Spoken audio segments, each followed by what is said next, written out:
ki te whei au ki Te Ao Mārama. Kua tū katoa nā pihi o Te Tau Whiri i te reo Māori kia Kelvin Davis me tana whakapae, kāre anō kia rite Aotearoa kia whakaturehia te reo ki ngā kura. Kia mātou tonu e te tiro ana ki ngā tātauranga, e kōrero mai ana kia mātou, e hikama ko tai te wā, ko tai te wā. E mānukanuka ana nā iwi o Whangārei, kai tūkino tonuhia te wairepo nui o Hikurangi e ngā mahi ahuwhenua. Ko te repo o te Hikurangi he tupuna kia mātou ngā hapu, e noho tahana ki te repo me te wairua awa. He kaikomihana hoko kai ka tohua hei aromatawai i ngā toa. First thing that it signals is that there's a new regime that people need to, and retailers and suppliers need to play by.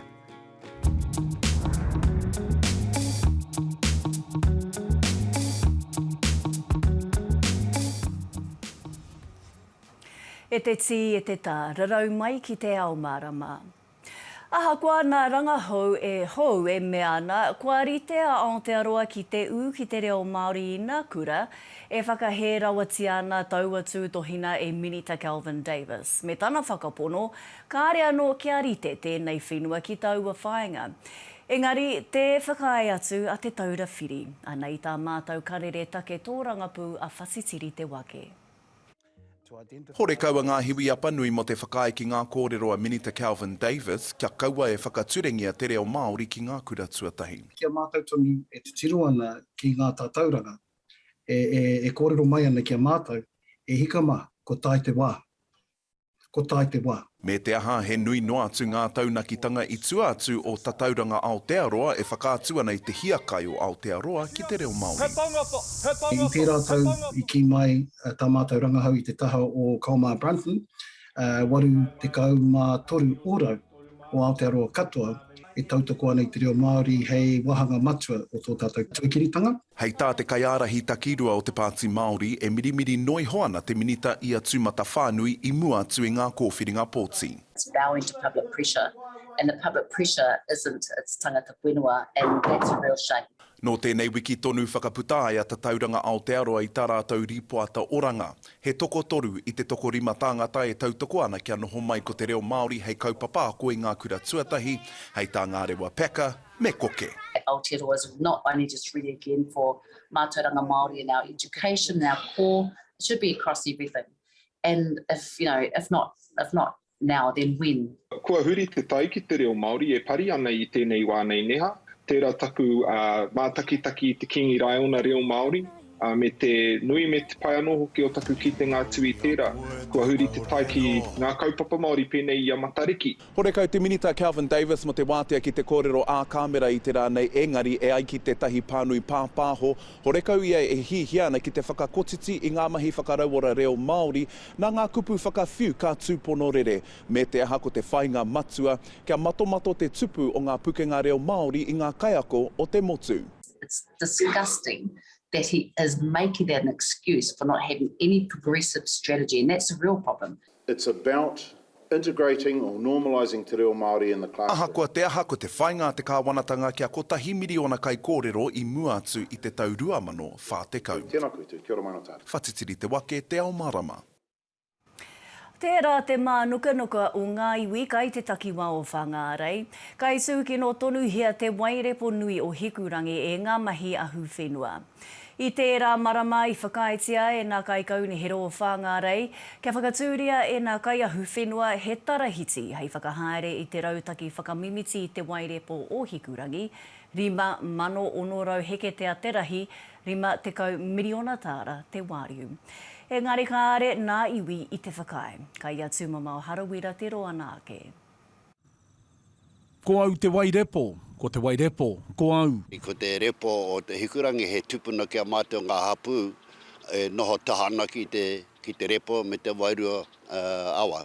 With some 14 kilometres of rivers, river banks, it's 28 kilometres both sides, and some 80 kilometres of drains. And so it's a big... they want to set up a trust, and it's a big conservation area in regards to tana, habitat and water quality. It's great concern up there also. I te tau kotahimano i warau ono te kaumāwaru i whakaturi ai te rautaki wairepo Hikurangi ki te whakatika i ngā raruraru waipuke. No te rā tau i tīmata ngā mahi whakapuke me ngā mihini papu wai i ngā tau whitu te kau. What the council and the farmers are proposing is that we reflect the changes in society, try to get a structure which has input from local hapu and mānukanuka, and that their concerns can be taken into account. And there is a very successful working group that has been established. It's working really well. E rimarau heke tea te rahi o ngā whenua o te māngai o te tarahiti a Jeff Crawford, ka mutuka i te tūwhera te ngākau o te tarahiti, ke whaireo ngā mana whenua. With the hapu iwi, it's just discussion. They don't have any, they have a say at the table, but they don't have any voting rights. So we need to get legal advice on how we can go forward. This is a government legislated scheme. So we need to find out how we can change that and what their role will be. Heoi anō, kāore ngā iwi me ngā hapu i te whakapono ki te rā whakatau. We'll be locked out of the place. We see several instances of locations down where North Power are, locked us out from 4 reserves there, public reserves, public access, and we can't get to the river for many kilometres of area down there. Nā i roto i tō rātou nei mahi, e kapia mātou ki waho ngā hapu, ki waho ngā kōlero. Nā i tino he ana tēnā. Ko tētahi anō take mo ngā kai ahuwhenua, ko te nui o ngā reiti whenua kai te utua, e rātau. Now, the Whangārei District Council have rated us. On our farming business here, we pay $2,000 a week in rates, and we're just really struggling under the weight of that rating system. Mō Milan me ngā iwi ko tō rātau hia ke whakahoki atu te mana o te wairepo ki tōna āhua, o mua. Wouldn't it be great to turn it back into a great repo wetland as it used to be? I can remember those times. But I can't see that the farmers are likely to want to do that unless they actually put up all of their land for sale. Nā e meana ngā iwi ka whawhai tonu rātau mo te oranga o tō rātau tūpuna. Tūmama o Harawira, Te Ao Mārama. Ko tā te pirimia kia hitereria he kawe tau hoko. Ko tā paina hoki he kōrero ture tā wahi matua ki Moihākena. I tuku kōrero hoki te pirimia ki tētahi hui nei tau i Pāniora me tētahi wānanga ture i Chatham House i Rānana. I putatana kōrero i te rā nei i mua i te tūno te hui o ngā kaiārahi o te motua kiwa ka tūki whiti a te wiki e tū mai nei. Kei roto i nā kaupapa tauhere aorere e tae ai e tētahi whenua ki te whakarite tikanga e kore ai e pātuki nā koiti. Hoi anō i roto i tēnei ao o te uruta, pakanga, me te whakamahana o te ao, he tino wero. The war in Ukraine is unquestionably illegal and unjustifiable. Russia must be held to account. And we all have a role to play ensuring that happens. It is grim out there. Ahakoa te rātono e tahi whenua e whakamahi ana i a rātau kaupapa tauhere aorere ki te whakauru atu ki tētahi atu whenua. He kaupapa nui tēnei pātata atu ki te huihuinga mana ākiwa. The Pacific is who we are as well as where we are. It is both our identity and our place in the world. We are a nation whose founding document between its Indigenous people and the Crown is known as the Treaty of Waitangi, or Te Treaty o Waitangi. And it's our First Nations people who have shared a voyaging history. Our people came from Waka, mapping the Pacific. These documents, connections and history to continue to shape us as a nation. Hoi no he wā tēnei, hei whakaaro mo te Premier i te āhua o te whānui ake o Haina, i roto i te moana nui ākiwa. Japan, the UK, US and China have all played a role in the Pacific for many years. It would be wrong to characterise this engagement, including that of China, as new. Hei tā te Premier, kei roto no i nā whānau anō o te moana nui a kiwa, te whakautu, tērā i te rima te kautau, kua pahure. Norman Kirk said farewell to the New Zealand frigate HMNZS Otago as it sailed to Mururoa Atoll to protest against the French atmospheric testing of nuclear weapons. He told the crew their mission was, quote, an honourable one, that they were, quote, silent witnesses with the power to bring alive the conscience of the world. Now, we haven't been silent since then. Tēnei Molani Te Ao Mārama. Kai tua ke tonu he kaikomihana hoko kai ka tohua hei aromatawai nā toa. Engari ka whai huara nei taua tūranga ki te whakaheke iho i ngā utu kai.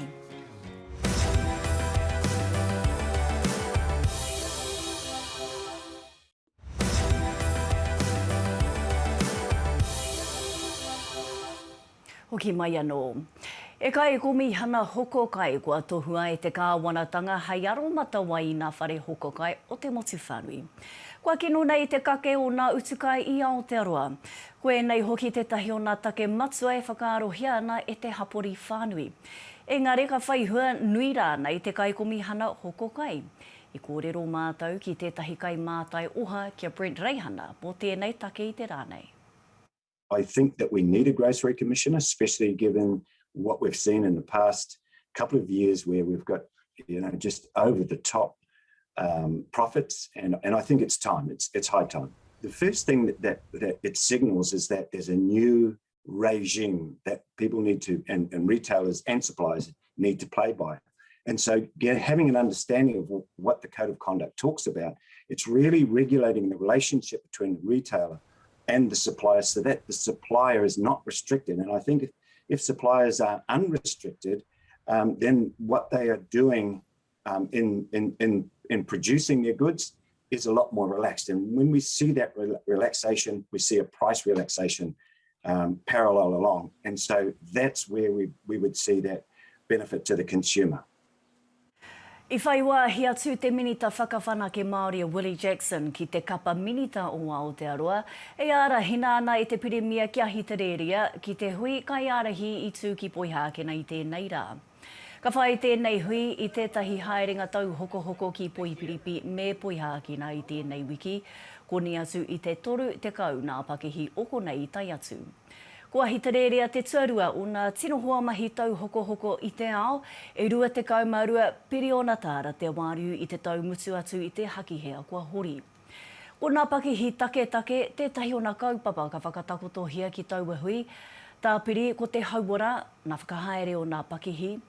Ngā take haere, take tāpoe anō hoki, te toko iti o ngā kaimahi me te mahitahi i ngā take a Hikurangi.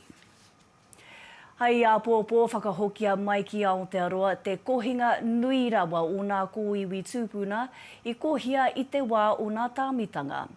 E ko tahirau mā ngahuru ngā kōiwi moriori e rua ngā kōiwi Māori ka herea ki te papatonga rewa i te whanganui atara. Inoho ngā korotu, ngā kauwai me ngā kōiwi tangata ki te whare pupuri taona i rānana. Ko tā tākuta arapata hakiwai kau hautu o te papatonga rewa, kua roa te wā rātau e mahi tahi ana ki rānana kia whakahokia mai ai ngā kōiwi ki Aotearoa nei. He whakaakoranga maurā kau Māori ka whakarewahia ki ngā kura hurinua, mana pūtea tautoko a sport i hi Aotearoa ki te whare tūtaua o Aotearoa. Ko te whāinga nui, he whakarahi ake i ngā ākona Māori, ma te mahitahi ki ngā pakihi Māori e whai ana i ngā ahurea e whakarata atu ana ki ngā iwi, ngā hapu, ngā whānau anō hoki. Ko te whare tūtaua o Aotearoa, te tuatahi o ngā pakihi Māori kua whiwhipūtea tautoko i a Sport NZ hi Aotearoa. Kai a kahumako rāmeka o te rito tēnei pūrongo. Kua huri te tai. Kai te whare tapu o tū rāua ko rongo, te rongo ā e ora ai a tātou rangatahi.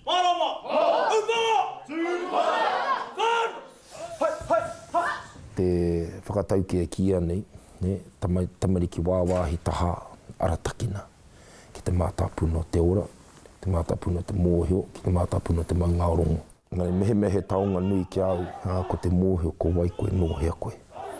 Nei koe e meana, ko te taiahatu ni te tangata. He kiri kawa te uri o Ngāti Hine, Ngāti Hāmoa a Hemi Titan no te whare tūtaua o Aotearoa. Hei tāna, nā te whai kanohi Māori ki roto i ngā umanga pēnei ia Sport NZ ihi Aotearoa, i hua ai tēnei kaupapa. Tātou ne nā he uri rautaki, nā kona nā te whai pānga ki ngā whanaunga kei roto i te umanga nei. I wāhia mai e rātou te tahi hurahi kia mātou. Ne? He mea nui tēnei. Kua pēnei a ihi, ne, kua aro mai. Kia tātou me te mihi ki tōna humari, te mihi hoki ki tōna hihia tūturu te tautoko i tēnei kaupapa. Hei tā Titan, aha kua ngā pūtea āwhina, e kore rawa te pūtea e noho mā tāmua. E kore mātou e hakai kia atua nui a moni kia mātou. Ko te atua nui kia mātou ko tū. Rao ko rongo. E whakapono ana a Wiremu Titan o Ngāti Hine, Ngāti Hāmoa. Me tōna hoa rangatira a Chrissy Hirani Hilton o Ngāti Kahungunu, Tauranga Moana, Te Arawa. Mā te mau rākau e orai te hauora o te rangatahi. Ko tā te wharetu taua he tiaki, nō re ka taia te puta atu ki te ao, taia te tiaki na ngā whānau, tiaki na ngā hapu, whānga era o ngā mātaupono ki te maria, kia taia rātou hoki te tiaki na i tō tātou ake ao katoa. Tēnei kaupapa he mea tūwhakaiti. He mea whakaiti te tangata, kia whakahū Māori hoki te wairua, koina hoki te tahi o ngā akoranga mō a tātou rangatai, mō ngā tangata katoa hia kai ana ki tēnei kaupapa. Ko te whai pūtea e aro ana ki ngā mahi ao tātou tūpuna, te manako nui ka hua mai hei oranga mō a tātou rangatahi. Ka humako rāmeka, Te Ao Mārama. Kai te whakarite te kapa ōpango Māori ki te tuki ki tētahi kapa airani e hia kai ana ki te rānaki utu hei tēnei rā tū. Kua hunuku te kapa Māori ki te whanganui a tara i mua i tā rātou tukina tuarua kia airani i nā wiki e toru. Whai muri tō rātou wiki tōria i te kēmu tuatahi ki kirikiri roa. Nā hakoa te haukere na tuatahi me tā rātou whakahinga nui i a airani, kāre te kapa Māori mo te tuahunua. Yeah, I think like any team that's come together pretty late like they have, they'll definitely improve and they've learnt a little bit about us. We've learnt lots about them. So yeah, we're expecting them to be a different challenge on Tuesday night. They've brought a big squad out, so I'm sure they've got plenty of players that are fighting to get some game time, whether it be in the top side or against us, so. I'm sure they're going to come out humming and ready to put out a big performance. Tēnau tonu mai. Whai muri nā whakatairanga, he whakaaturanga toi ārama. E whakatairana ana i te tiaki tai ao ko whakamānuhia e nā kura kaupapa Māori o te tai tokerau.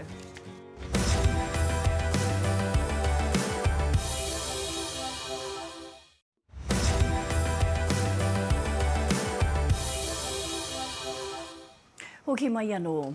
Nā kia huri tātou i nei ki nā mata pai huarere mō āpōpō. Ka kaha marangai ki kāetaia, engari ahiahi pōka mārire te pata. Ka mau hoki te ua hei te ahiahi ki tāmaki makaurau. He hauko kōraro ka papuhi ki rotorua, rā he hau nōta tērā. Ka riri rawa taua hauraro ki turanga nui a kiwa, engari te kauma iwa te taumata pāmahana. He whai titiri he hukawhatu ki ngā motu. He patapata i āwha ki te whanganui a tara, he rangi māku rawa ki whakatū.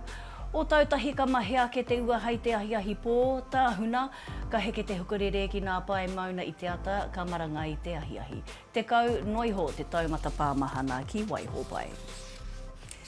Nā ko toi Mārama, 2 te kau mārua, nā manu kaitiaki o nā puna waiora, he whakaaturanga toi ārama, kua whakamānuhia e nā kura kaupapa Māori o te tai tokerau, hei whakanui i te mātahi o te tauhou Māori. Nā te ka hui toi o ākau a toi Mārama i whakatū i te tau 2021. Kia whai wāhi atu nā tamariki o te tai tokerau ki te mahi toi me te whakatairana i te tiaki tai ao. Kai a tūmamao harawira nā kōrero. I te pōuriuri, te hina tore o tēnei whakāturanga, e tira maramana. Ko tēnei te kaupapa whakahirehiro nā tamariki, nā tai tamariki no taumārere ki hukianga, no hukianga ki taumārere. Ka whakaaroa ke mātou i roto o ākau me whakatū i te tahi kaupapa kia māpura mai anō te ihi o a mātou hāpori. Nā te kāhui ringa toi o a kau tēnei whakaaturanga I whakatū, hei whakakotahi I ngā mahi toi, mana ki Te Ao me te whakanui hoki, te mātahi o te tau. Ko Te Ao Mārama te kaupapa e whakanui ana I ngā tū āhuatanga o matariki, o puanga. He kaupapa tēnei ko tōna orokohanga mai I roto o kaikohe, I tīmatake I te mutunga o te ratu o ngā kaupapa e pāna ki te mate kōwhiore. Nā ngā tauira o te kura kaupapa Māori o Tau Mārere, kaikohe me hokianga tēnei whakaaturanga I waihanga, hei hua tau mō tēnei mea te manu. E ai kia Ruth Woodbury ka tika hoki me whai wāhi mai ngā tamariki ki te kokiri te whakaaturanga nei.